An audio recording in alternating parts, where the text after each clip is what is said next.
بسم اللہ الرحمن الرحیم، السلام علیکم ورحمۃ اللہ۔ اس وقت پاکستان کے اندر دو ہی چیزیں ڈسکس ہو رہی ہیں، یا تو عمران خان کی رہائی، آزادی، اور عمران خان کے خلاف مقدمات، سزائیں، عمران خان کے خلاف انتقامی کارروائی۔ یا تو یہ چیز ڈسکس ہو رہی ہے، یا پھر مریم نواز کا دورہ جاپان ڈسکس ہو رہا ہے۔ اور یہ دورہ جاپان اس حکومت کے گلے پڑ چکا ہے، اس حکومت کے گاٹے فٹ ہو چکا ہے، یہ حکومت کے لیے پریشانی کا باعث بن چکا ہے۔ اور نواز شریف کے نالج پہ جب یہ پورا معاملہ آیا ہے، اور ایون کے اسٹیبلشمنٹ نے بھی حکومت کے سامنے یہ معاملہ رکھا ہے، کیونکہ آخرکار جو وفاقی حکومت ہے نون لیگ کی، وہ اسی کا ایک شاخسانہ ہے۔ پنجاب کے اندر اگر بھتیجی کی گورنمنٹ ہے، حکومت ہے، تو وفاق کے اندر اس کے چاچی کی حکومت ہے، تو ہیں تو ایک ہی شاخ سے، ہیں تو ایک ہی شاخ کے، یہ لوگ ہیں تو ایک ہی پارٹی کے، اور چاچا بھتیجی ماڈل ہے پاکستان کے اندر۔ اسٹیبلشمنٹ نے اپنے جو تحفظات ہیں اس حوالے سے، کیونکہ ان لوگوں نے دیکھے تو یہ تو کھلواڑ کیا ہے ملک کے ساتھ، ریاست کے ساتھ، کہ آپ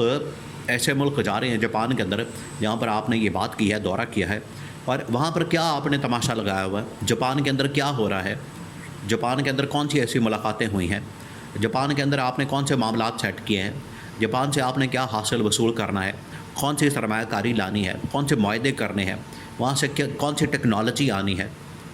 جاپان تو اپنے کاموں کے اندر مصروف ہے، وہ اپنے کام کاج کے اندر لگا ہوا ہے، وہ تو کوڈ کے اندر امریکہ کے ساتھ، انڈیا کے ساتھ اور معاملات۔ پاکستان کے اندر کیا کوئی انویسٹمنٹ کرنے آ رہا ہے؟ کیا جاپانی کمپنی کو پاکستان میں آ رہی ہے؟ کیا جاپانی کمپنی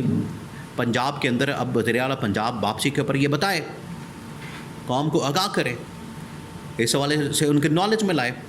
کہ یہ میں نے کوئی 10 روز کا، 15 روز کا پورے جمعہ جانج اور ٹبر کے ساتھ میں نے دورہ کیا ہے، اور اس کا نتیجہ یہ نکلا ہے۔ یعنی میں نے وہاں پر کروڑوں اربوں روپے لگا دیے، آنیاں جانیاں، ہوٹلوں کے اندر خیام و توام، سیر سپاٹے، یہ سب کچھ کیا ہے۔ تو یہ بھی تو بتایا جائے پوری قوم کو کہ عوام کے ٹیکسوں سے جو آپ نے دورہ کیا ہے،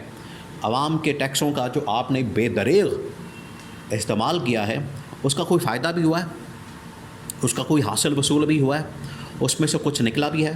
یا آپ نے ایسے ہی جا کے کروڑوں روپے تو اربوں روپے آپ نے اجاڑ دیے اور ضائع کر دیے اور اڑا دیے اور کھا پی لیے، یا اس میں سے کچھ نکلا بھی ہے۔ تو یہ تمام وہ سوالات ہیں جو کہ اسٹیبلشمنٹ نے بھی گورنمنٹ کے سامنے رکھے، اور ان کے ذریعے سے انہوں نے نواز شریف تک پہنچائے۔ تو یہ ہے آپ کی بیٹی کی پرفارمنس پچھلے 1 سال کی، 1.5 سال کی۔ بتائیں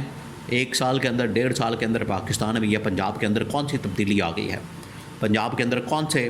دودھ اور شہد کی نہریں بہہ رہی ہیں۔ اب یہ تمام چیزیں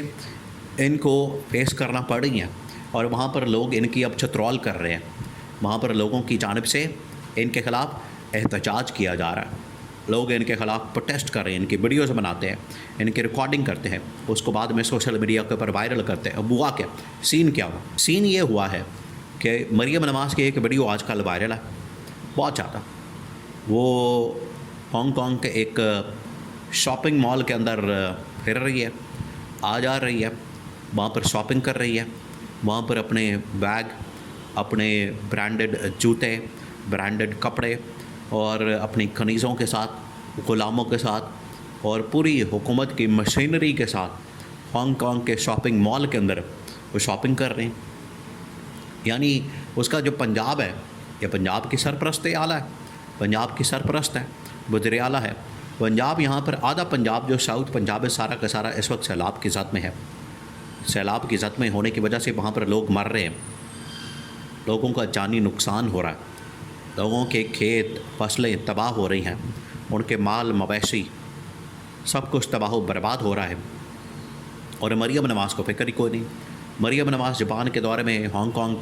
واپسی پر شاپنگ کر رہی ہے، وہاں پر ایک بندہ پھر ویڈیو بناتا ہے، پاکستانی، اوورسیز پاکستانی۔ لوگوں کو نالج تو ہے، لوگوں کو شعور تو ہے کہ انہوں نے کس وجہ سے یہ پردیس اختیار کیا، لوگوں کو پتہ ہے اس بات کا۔ کون پردیس جاتا ہے؟ پردیس یا اپنے ملک چھوڑ کے ہجرت کر کے دوسرے ملک جانا، یہ لوگ مجبوری میں کرتے ہیں، کسی کو کوئی شوق نہیں ہوتا گھر بار چھوڑ کے، فیملی چھوڑ کے، بچے چھوڑ کے، خاندان چھوڑ کے، ماں باپ چھوڑ کے، بیوی بچے چھوڑ کے بیرون ملک جا کے کمائی کرنا، یہ اتنا آسان نہیں ہوتا۔ یہ اس کے پیچھے وجہ یہ ہوتی ہے کہ جب ریاست کے اوپر حکومت ریاستی خزانہ کے اوپر ڈاکو بیٹھ جائیں اور وہ کھانا شروع کر دیں، عوام کو بالکل غریب کر دیں، بے روزگار کر دیں، لوگ پھر اس ملک کو چھوڑ کے باہر اپنا روزگار تلاش کرنے کے لیے جاتے ہیں۔ تو ان کو پتہ ہے کہ پچھلے 40 سال سے 50 سال سے 60 سال سے ملک کا جو خزانہ لوٹا ہے، جس کو خالی کیا ہے، جس کی وجہ سے ہمیں باہر آنا پڑتا ہے، بیرون ملک آ کے ہمیں محنت کرنی پڑتی ہے، ہمیں آ کے وہاں پر کام کرنا پڑتا ہے، یہ ان کی بدولت ہے۔ لوگ پھر اپنی بھڑاس نکالتے ہیں، اپنا غصہ نکالتے ہیں۔ تو انہوں نے وہاں پر احتجاج کیا، بندے نے ویڈیو بنا لی، وہ اب پاکستان میں سوشل میڈیا کے اوپر وائرل ہے۔ تو جہاں بھی جا رہے ہیں، جاپان کے اندر، تھائی لینڈ کے اندر، ہانگ کانگ کے اندر، کسی بھی ملک جاتے ہیں، وہاں پر ان کو اسی قسم کے رد عمل کا سامنا کرنا پڑتا ہے۔ ادھر حامد میر اپنے ٹی وی ٹاک شو کے اندر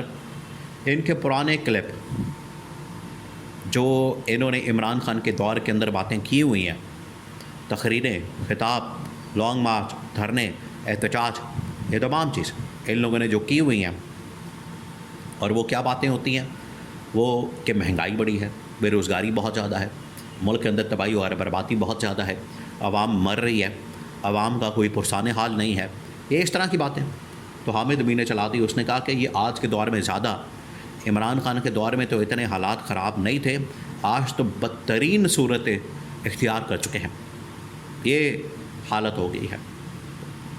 تو حامد میر نے کہا کہ یہ نون لیگی کے سامنے رکھ کے اس نے اس کو، یہ اس کے لیے ڈوب مرنے کا مقام تھا کہ آپ کی ساری لیڈرشپ جو یہ باتیں کرتی تھی، آج اللہ تللے اور عیاشیاں کرنے کے اندر مصروف ہے، عیاشیاں کی جا رہی ہیں ان کی جانب سے، عوام کی طرف توجہ کوئی نہیں۔ آپ ذرا اس سے اندازہ کریں کہ ہر بندہ، Maryam Nawaz 300 unit free government میں آنے کے بعد، یہ مریم نواز کا کیمپین کا نعرہ تھا جو اس نے پولیٹیکل کیمپین کی، الیکشن کیمپین کی۔ اس کے بعد بلاول 300 یونٹ فری سندھ کے لیے، یہ نعرہ کھوکھلا ثابت ہوا۔ کوئی 300 یونٹ تو چھوڑیں، 3 یونٹ بھی دینے کو تیار نہیں، روادار نہیں، الٹا ہر یونٹ ان لوگوں نے مہنگا کر دیا آنے کے بعد۔ یہ ہے ان کی ٹوٹل اوقات۔ علیم خان 300 یونٹ فری جیسے اس نے پلے سے دینے، اپنے گھر سے دینے ہیں۔ آپ اندازہ کریں ان کا جو جھوٹ ہے اب ساری دنیا کے سامنے بے نقاب ہو چکا ہے، لوگوں کو پتہ لگ چکا ہے، لوگ اب جان چکے ہیں۔ اس وجہ سے یہ کبھی بھی اب عوام کو دھوکہ نہیں دے سکتے، عوام اب ان کے دھوکے میں نہیں آنے والی۔ لوگوں کی اب آنکھیں کھل چکی ہیں اور عمران خان نے ان کو باشعور کر دیا ہے۔